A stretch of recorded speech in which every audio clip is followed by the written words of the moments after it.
नमस्ते।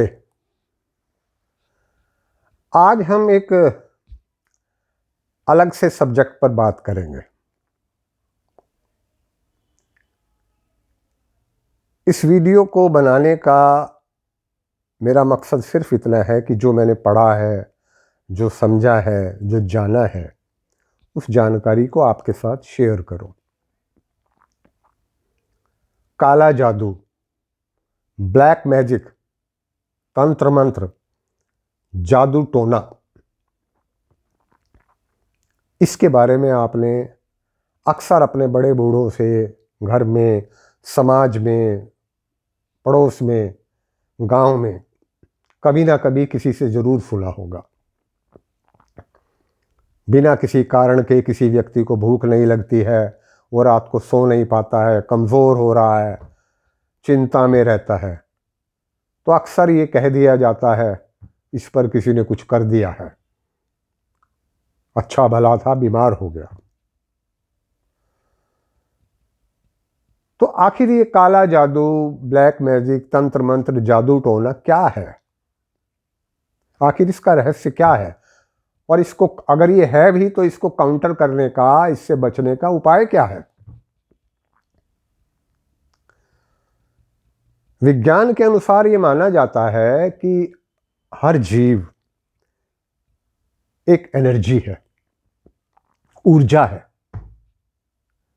ऊर्जा कभी नष्ट नहीं होती, एनर्जी कभी नष्ट नहीं होती, सिर्फ उसका रूप बदल जाता है।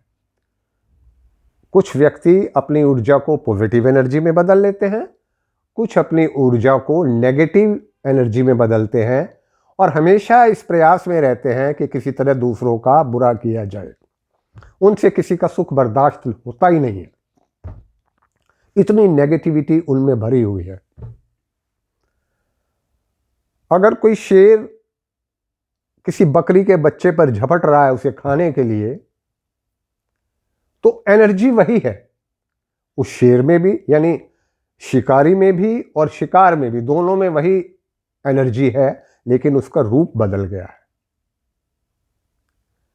यही प्रश्न जब अर्जुन ने कृष्ण से पूछा था महाभारत के युद्ध में कि हे प्रभु, अगर एनर्जी वही है, क्योंकि कृष्ण जी ने अर्जुन को कहा कि अर्जुन, ईश्वर निर्गुण है, ईश्वर निर्गुण है, ये मानव के ऊपर है कि वो अपने गुणों को पॉजिटिविटी की ओर ले जाता है या नेगेटिविटी की ओर।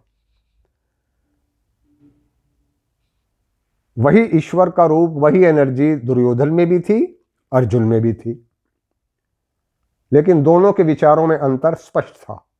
तो ईश्वर निर्गुण है। इसी प्रकार मानव की एनर्जी सेम है, कोई उसको नेगेटिविटी में ले जाता है, कोई उसको पॉजिटिविटी में कन्वर्ट करता है। अब बात आती है ब्लैक मैजिक, जादू टोना की। ऐसा मैंने पढ़ा है कि सदियों पहले, सैकड़ों साल पहले, इस तरीके का जो इस्तेमाल था वो रोगी, जो दूर बैठे रोगी हैं, उनके द्वारा, कुछ हकीमों द्वारा किया गया। वह रोगी का एक सिंबॉलिक पुतला बनाते थे और उस पुतले के अंग विशेष में जहां वह रोग है, सुई चुभोकर या दबाकर उसका इलाज करने की कोशिश करते थे। इस विधि को आप टेलीपैथी और एक्यूप्रेशर का एक मिश्रण कह सकते हैं। इससे फायदा होता था या नहीं होता था, इसका कोई पुख्ता सबूत है नहीं, लेकिन ये इस्तेमाल किया जाता रहा था। बाद में इसी विधि को कुछ नेगेटिव प्रवृत्ति के लोगों ने इस्तेमाल करने की कोशिश की कि उस पुतले में पॉजिटिविटी भरने की बजाय, उस रोगी को ठीक करने की बजाय, पॉजिटिव वाइब्रेशन के द्वारा नेगेटिव एनर्जी उस पुतले पे इस्तेमाल करके उसका कोई अहित किया जाए। इस विधि से अहित हुआ या नहीं हुआ वो एक अलग बात है, लेकिन इसमें उन्होंने इंसान के, मानव के मन में जो एक छुपा हुआ भय होता है, उसका भरपूर इस्तेमाल किया। अब आप कल्पना कीजिए कि कोई व्यक्ति अपने घर के बाहर निकला और दरवाजे पर उसको थोड़ा सा कटा हुआ मांस का टुकड़ा, कुछ खून के छींटे, कोई एक पुतले की आकृति रखी हुई मिली, तो उसके मन में सबसे पहला भय उत्पन्न हो गया, अरे किसी ने कुछ जादू कर दिया, कोई टोना टोटका कर गया। असम और बंगाल का काला जादू आपने सुना होगा, वहाँ बहुत प्रथा में था ये, ऐसा माना जाता है। जब उस व्यक्ति के मन में ये भय घर कर गया तो समझो उसकी पॉजिटिव एनर्जी नष्ट होनी शुरू हो गई। अब सामान्य कारणों से भी एक रूटीन में अगर उसको ऑफिस में कुछ परेशानी का सामना करना पड़ा, जो पहले भी करता होगा, या घर में कोई किसी को बुखार हो गया, बेटे को नौकरी में कुछ प्रॉब्लम आ गई, बच्चे की शादी में कुछ दिक्कत आ गई, या उसको भूख लगनी बंद हो गई सामान्य कारण से, तो 24 घंटे उसका दिमाग उसी में रहेगा, किसी ने कुछ कर दिया। अब यहाँ से शुरू होता है उसकी तलाश किसी ऐसे व्यक्ति की जो इसकी काट कर दे, और वहाँ से उस मानव की या उस व्यक्ति की एक्सप्लॉयटेशन शुरू हो जाती है, परेशानियाँ शुरू हो जाती है, एक व्यक्ति से दूसरा नहीं कुछ, जबकि ज़रूरत इस बात की है कि वो अपने मन के भय को निकाले।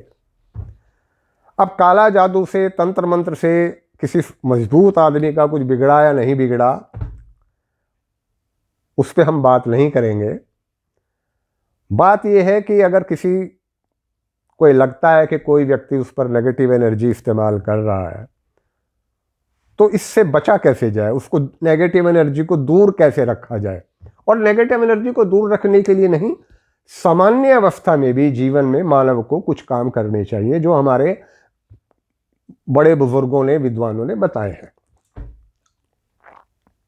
सबसे पहले तो अगर किसी व्यक्ति का कोई कुल देवी है या कुल देवता है, उसकी कभी कभी नियमित रूप से आराधना करनी चाहिए। वहाँ जाके जो उनका स्थान है, कभी कभी उनकी वंदना करनी चाहिए। माना जाता है कि कुल देवता या कुल देवी प्रसन्न रहें तो सदैव संकट दूर रहते हैं। दूसरा, हर मज़हब में ये बताया गया है कि अपनी सामर्थ्य अनुसार कभी ना कभी किसी भूखे व्यक्ति को भोजन जरूर कराएं।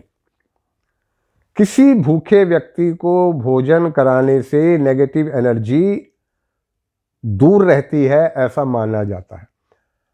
और इसमें वैसे भी कोई हर्ज नहीं है, किसी भूखे का पेट भरना तो वैसे भी एक मानव का धर्म है। अगर मैं खिला सकता हूं तो दूसरे को, भूखे व्यक्ति को मुझे जरूर शेयर करना चाहिए। तीसरा, जो हिंदू धर्म को मानते हैं उनके लिए कहा गया है कि कलयुग के देवता हनुमान जी हैं।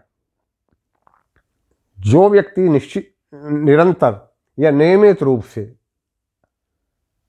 कलयुग के देवता हनुमान जी की पूजा करता है,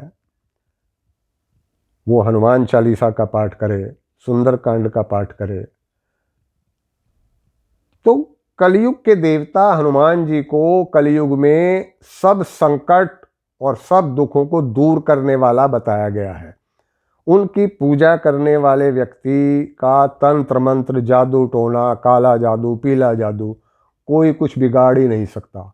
संकट कटे मिटे सब पीरा, जो सुमरे हनुमत बलबीरा। तो हनुमान जी की प्रेयर करने से संकट बाधा, काला जादू और तंत्र मंत्र मानव का कुछ बिगाड़ नहीं सकता है।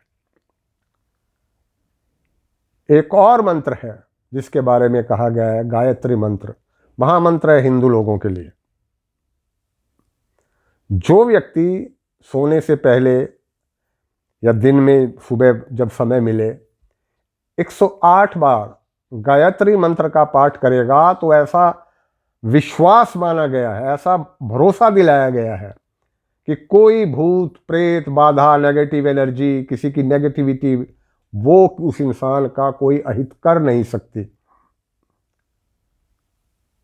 ऐसा, और जो हिंदू हैं, जो गायत्री मंत्र का पाठ करते हैं, जिनको इस मंत्र का पता है, उन्हें इसकी शक्ति के बारे में अच्छी तरह पता है।